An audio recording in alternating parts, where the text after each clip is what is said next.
जो आज मैं आपका दोस्त, आपका टीचर कृष्णा मिश्रा वापस आ गया हूँ एक नए सेशन के साथ। और जैसे कि बच्चों मैंने आपसे वादा किया था कि मैं आपको फिज़िक्स, केमिस्ट्री, मैथ तीनों सब्जेक्ट पढ़ाऊँगा, तो आज हम पढ़ने वाले हैं मैथमेटिक्स। और इसमें भी बड़ा खूबसूरत सा चैप्टर, मेरा personally most favourite chapter, permutation and combination. बच्चों इस चैप्टर को पढ़ाने का मेन कारण यही है कि जेई के प्रिपरेशन जितने भी बच्चे करते हैं वो सभी इस चैप्टर से बहुत ज़्यादा डरते हैं, उनको खौफ रहता है इस चैप्टर का। लेकिन आपको मैं ये चैप्टर इस तरीके से पढ़ाऊँगा कि आपको कोई खौफ नहीं रहने वाला है, आप बड़ा ही एन्जॉय करेंगे इस चैप्टर को। ठीक है, शुरू करने से पहले वही बोलना चाहूँगा, पसंद आए तो शेयर कीजिएगा, लाइक कीजिएगा, सब्सक्राइब कीजिएगा और सब्सक्राइब के बगल में बने हुए बेल आइकन को भी ज़रूर हिट कीजिएगा। ठीक है, बिना टाइम वेस्ट किए अब शुरू करते हैं परमुटेशन एंड कॉम्बिनेशन। सबसे पहले हम जान लेते हैं परमुटेशन एंड कॉम्बिनेशन के बारे में। परमुटेशन का मतलब होता है अरेंजमेंट, ऑर्डर, और कॉम्बिनेशन का मतलब होता है सिलेक्शन। परमुटेशन यहाँ पे डेफिनेशंस हैं बच्चों, आपको बेसिक से बताया जाएगा पूरा चीज़, और ऐसा कॉन्सेप्ट मिलेगा ना कि जितने भी आपके सीनियर इस टॉपिक से डरते हैं आप उनको भी पढ़ा सकते हैं एकदम अच्छे तरीके से, पूरा खौफ ख़त्म कर देंगे इस चैप्टर का। चलिए, permutation, arrangement of the things and order in which the things are to be put is very important. किसी भी वस्तु का अरेंजमेंट और ऑर्डर जिसमें थिंग्स को पुट करना है वो बहुत ही ज़्यादा इंपॉर्टेंट होता है। और कॉम्बिनेशन क्या है? It means collection of things and order here is not important. Combination में क्या होता है? बस हमको कलेक्शन करना पड़ता है, चीज़ों को कलेक्ट करना पड़ता है, इसमें हमको ऑर्डर का कोई ज़रूरत नहीं पड़ता है। फंडामेंटल प्रिंसिपल ऑफ काउंटिंग जान लेते हैं। जैसे कि देखिए, यहाँ पे मेरे को भागलपुर से पटना जाना है।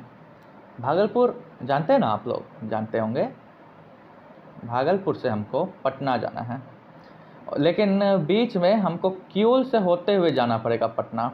और क्यूल जाने के 3 रास्ते हैं और पटना जाने के क्यूल से 4 रास्ते हैं, तो टोटल नंबर ऑफ वेज कितने हो गए? 12। समझे? नहीं समझे? बताते हैं मेरे बच्चों।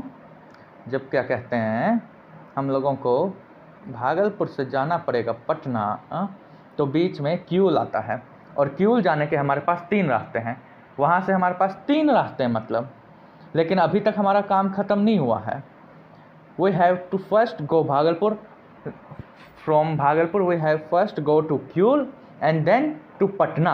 यहाँ पे एंड लग रहा है बच्चों, और हम सेट्स में पढ़े हैं, एंड का मतलब होता है मल्टीप्लाई, और का मतलब होता है, ये और हिंदी वाला और नहीं है, हिंदी वाला एवं, इसमें एवं समझ लीजिए, और इंग्लिश वाला और है। और एंड का मतलब होता है मैथमेटिक्स में मल्टीप्लाई, और का मतलब होता है एडिशन। तो यहाँ पे हमारा जो काम है ख़त्म नहीं हो रहा है। भागलपुर से हम पहले क्यूल गए एंड देन हम पटना गए, क्यूल से पटना गए। यहाँ पे हमारे पास क्यूल जाने के 3 वेज हैं, भागलपुर से क्यूल जाने के 3 वेज हैं हमारे पास, और क्यूल से पटना जाने के हमारे पास 4 वेज हैं। तो टोटल हमारे पास कितने वेज हो गए? 3 × 4। बस यही सिंपल सा कॉन्सेप्ट है बच्चों। ये फंडामेंटल प्रिंसिपल ऑफ काउंटिंग है, थोड़ा सा नया है, आप लोगों को थोड़ा सा समझने में दिक्कत आएगा, लेकिन आगे चलते रहिए बड़े आसानी से आप, तो फिर इन सब प्रॉब्लम्स को कुछ समझेंगे नहीं। बस शब्दों का खेल है मेरे बच्चों, और एंड में हमको समझना है क्या दिया हुआ है। ठीक है, अब आगे बढ़ते हैं। ये एक नोट पॉइंट है। जैसे कि बच्चों मैंने कल भी आप लोगों को बोला था कि पूरा नोट्स जैसे हम यहाँ से पढ़ा रहे हैं वैसे आप नोट करते जाइए, इससे बहुत फ़ायदा होगा आपको रिवीजन के समय। और हाँ, पीएमसी का आप शॉर्ट नोट्स भी ज़रूर बनाइएगा, ठीक है। और ठीक है, ये नोट पॉइंट है, if one work can be done in m ways and after finishing it another work can be done in n ways, then both work can be done in m into n ways if they are done one after another। वही बात है जो बच्चों जो मैंने आपको पहले बताया था, भागलपुर से हम पहले क्यूल जाएंगे और तब फिर क्यूल से पटना जाएंगे। हमारे पास भागलपुर से पटना जाने का डायरेक्ट कोई रास्ता नहीं है, और हम यही इसमें नोट पॉइंट में बताया गया है। जैसे कि भागलपुर से पटना क्यूल जाने के कितने रास्ते थे, 3, और क्यूल से पटना जाने के 4, तो फिर 3 × 4 = 12। इसी तरह से ये नोट पॉइंट दिया हुआ है। ठीक है, आगे एक और क्वेश्चन है, वो क्वेश्चन भी देख लेते हैं क्या है भाई इस क्वेश्चन में। हमारे बच्चों को डरा मत इस क्वेश्चन से। हमसे पूछा गया है, there are 6 roads between A and B, 4 roads between B and C. How many way one can travel from A to C via B? वही बात बच्चों, A से C कोई भी किस तरह से जाए, किसी के पास A से C जाने के कितने तरह के रास्ते होंगे। A से सबसे पहले अगर A से C जाएगा तो फिर क्या कहते हैं, सबसे पहले A से B जाएगा, और A से B में हमारे पास हैं 6 ways, और B से C में है हमारे पास 4 ways। हैं, बात समझ में आई इतनी? तो फिर A से C जाना है हमको, पहले वो A से B जाएगा, A से B वो 6 तरीकों से जाएगा, और B से C फिर वो 4 तरीकों से जाएगा। टोटल कितने तरीके हो गए, A to B and then B to C, मतलब 6 × 4 = 24। और देख लेते हैं बच्चों, आंसर भी हमारा 24 ही है। ये देखिए आंसर भी हमारा है 24। ठीक है बच्चों, राइटिंग करें, माफ़ कीजिएगा राइटिंग समझ में ना आए, लेकिन नोट्स आप अगर इससे बनाइएगा ना, मेरी गारंटी आपसे क्वेश्चन एग्ज़ाम में नहीं छूटने वाला है। और सेकंड पार्ट क्या कहता है क्वेश्चन का, in how many ways one can travel from A to C and back to A। कितने तरीक़ों से कोई भी आदमी पहले A to C जाएगा, फिर C से A वापस होगा। यहाँ पे भी बच्चों वही होगा, पहले आदमी क्या A से B and then B to C and then C to B and then B to A। बात समझ में आई? मतलब 6 ways, 4 ways, फिर से 4 ways, फिर 6 ways। ये सभी मल्टीप्लाई में है क्योंकि बीच में एंड लगता है, और टोटल हो जाएगा 24 × 24 = 576। बच्चों आपको बोला जा रहा है, आप डरिए मत, ये शुरुआत इसलिए थोड़ा सा अटपटा लग रहा होगा, लेकिन इतना अटपटा है नहीं ये। चलिए अब आगे बढ़ते हैं, अगला क्वेश्चन पे देख लेते हैं क्या क्वेश्चन है भाई। इस क्वेश्चन में क्या बात है, in how many ways one can travel from A to C and back to A without using the same road. इसमें हमको क्या बोला गया है, आदमी A से C गया तो A से C, लेकिन जब वो C से वापस A आ रहा था तो उसने जो रास्ता यूज़ किया होगा उसको दोबारा यूज़ नहीं करेगा। समझ में आई बात? तो फिर जाने के समय तो वही बात हुई, A से B 6 रास्ते हैं और B से C 4 रास्ते हैं। जाने के समय हो गए आपके 24 रास्ते, 24 वेज। अब वो आदमी C से B जाएगा, लेकिन यहाँ पे बोल क्या दिया गया है, without using the same road. यहाँ पे हमारे पास B से C में 4 रास्ते हैं ना, 4 रास्ते हैं, लेकिन उसमें से वो एक रास्ता तो यूज़ कर चुका होगा। बच्चों ये जो हम कर रहे हैं ना, कंफ्यूज मत होइए, ये हम अरेंजमेंट्स निकाले हैं, इस तरीके से वो जा सकता है, लेकिन वो एक्चुअल में तो यूज़ एक ही रास्ता करेगा ना, किसी एक रास्ते से वो गया होगा, तो वो रास्ता B से C में एलिमिनेट हो जाएगा। तो B से C में बचेगा आपके पास 3 रास्ता। फिर B से A, उसके पास पहले 6 रास्ते थे, लेकिन एक रास्ता इसमें भी एलिमिनेट हो गया होगा, तो आपके पास और बचेगा 5 रास्ता। और बात तो वही है, पहले वो जाएगा A से B, फिर B से C, फिर C से B and then from B to A।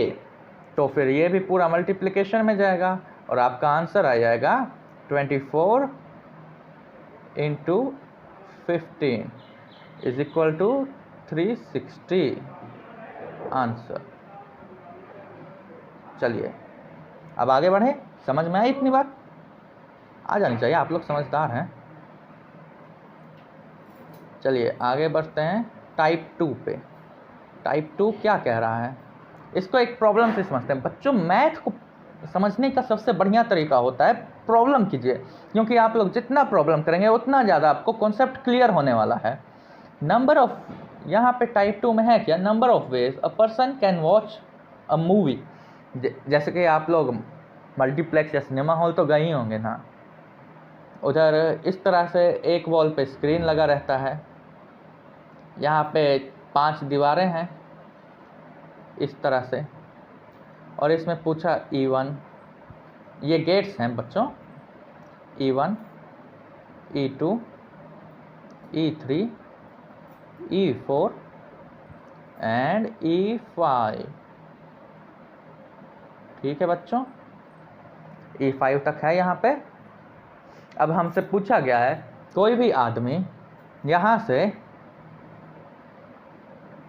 क्या कहते हैं, कितने तरीके से इन सभी गेट में से किसी भी एक गेट से जाएगा, उसके पास कितने तरीके हैं फिल्म देख के वापस से बाहर आने के। क्वेश्चन यहाँ पे पूरा नहीं है, हम शॉर्टकट मारने वाले बच्चे थे, लेकिन एक बारी आप लोग चाहे तो हिंदी में लिख लीजिएगा कि किसी भी आदमी के पास कितने तरीके होंगे मूवी जाके देख के फिर से वापस बाहर आने का।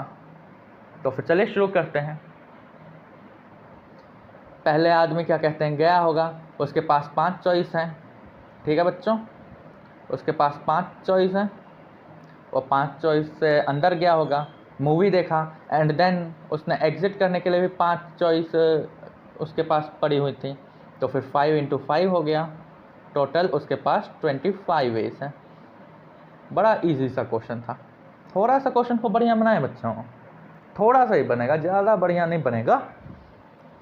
तो फिर अगला क्वेश्चन क्या आता है, वही total number of ways to watch movies and then come out if E1 and E3 is not allowed for exit. यहाँ पे क्या कर दिया बच्चों, समझ रहे हैं, आपका जो गेट था E1 और E3 को, इसको अलाउ नहीं किया गया है एग्जिट के लिए, ये सिर्फ एंट्रेंस के लिए है ये gate, not allowed for exit. तो फिर बच्चों आपके पास अंदर जाने के तो 5 तरीके हैं, लेकिन अंदर से बाहर आने के सिर्फ 3 तरीके बाकी बचेंगे। तो आपके पास टोटल नंबर ऑफ वेज कितने हो जाएंगे, मूवी देख के वापस बाहर आने के 15 तरीके। और यही सॉल्यूशन में भी है, आप लोग एक बार चाहे तो यहाँ से भी सॉल्यूशन देख सकते हैं। इधर तो सॉल्यूशन था ही नहीं। चलिए हमने जो किया था उसी को पॉज करके देख लीजिएगा। चलिए अब आगे बढ़ते हैं। If entry and exit is different, मतलब क्या हुआ बच्चों, ये कोई रेस्ट्रिक्शन नहीं है कि आप ये गेट से एंट्री अगर एग्ज़िट नहीं है, इस गेट से एग्ज़िट नहीं है, इस गेट से एग्ज़िट नहीं है, इस गेट से एंट्री नहीं है। इसमें बस यही बोला गया है, अगर कोई पर्सन किसी एक गेट से एंट्री ले लेता है तो उस गेट से दोबारा वापस नहीं आ सकता है। मतलब उसके पास अंदर जाने के 5 चॉइस हैं, लेकिन बाहर आने के पास उसके पास ओनली 4 चॉइस बाकी बचेंगे, मात्र 4 चॉइस बच्चों। अच्छी बात नहीं है, लेकिन उसके पास सिर्फ 4 चॉइस बाकी बचेंगी।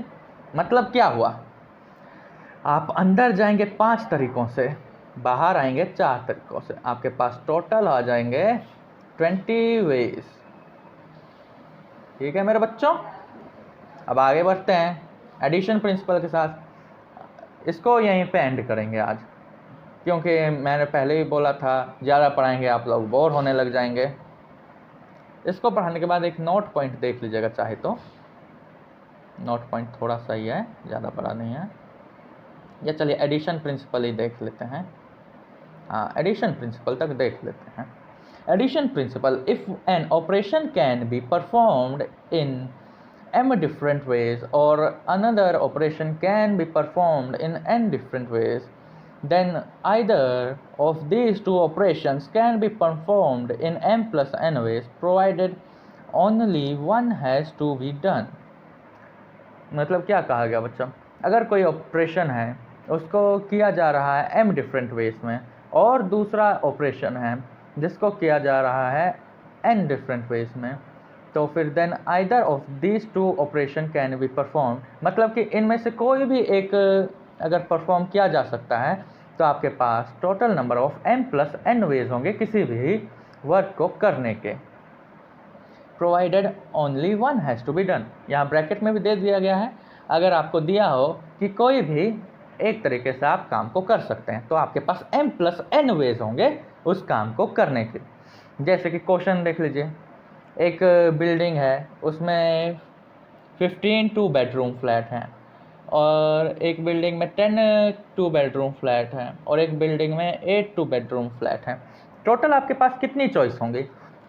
आपके पास चॉइस हो सकती हैं कि या तो आप इस बिल्डिंग के फ्लैट्स में से किसी एक फ्लैट को चूज़ कर लें, या तो इस बिल्डिंग के फ्लैट में से किसी एक फ्लैट को चूज़ कर लें, और या तो इस बिल्डिंग के फ्लैट में से किसी एक फ्लैट को चूज़ कर लें। मैंने पहले में एवं बोल दिया था, यहाँ पे और का मतलब या होगा। या समझते हैं ना, इंग्लिश वाला या नहीं, हिंदी वाला या। ठीक है, समझ गए? समझे कि नहीं? कमेंट में लिख दीजिएगा। यहाँ पे 15 2 बेडरूम फ्लैट हैं एक बिल्डिंग में। एक बिल्डिंग में आपके पास 10 बेडरूम फ्लैट, 10 2 बेडरूम फ्लैट हैं, और एक थर्ड बिल्डिंग है उसमें आपके पास 8 बेडरूम फ्लैट्स, 8 2 बेडरूम फ्लैट्स हैं। टोटल आपके पास कितनी चॉइस हुई? 15 + 10 + 8, मतलब टोटल 33 चॉइस। और यही क्वेश्चन में कह भी रहा है, और यही एडिशन प्रिंसिपल भी कहता है। If an operation is performed to be in if an operation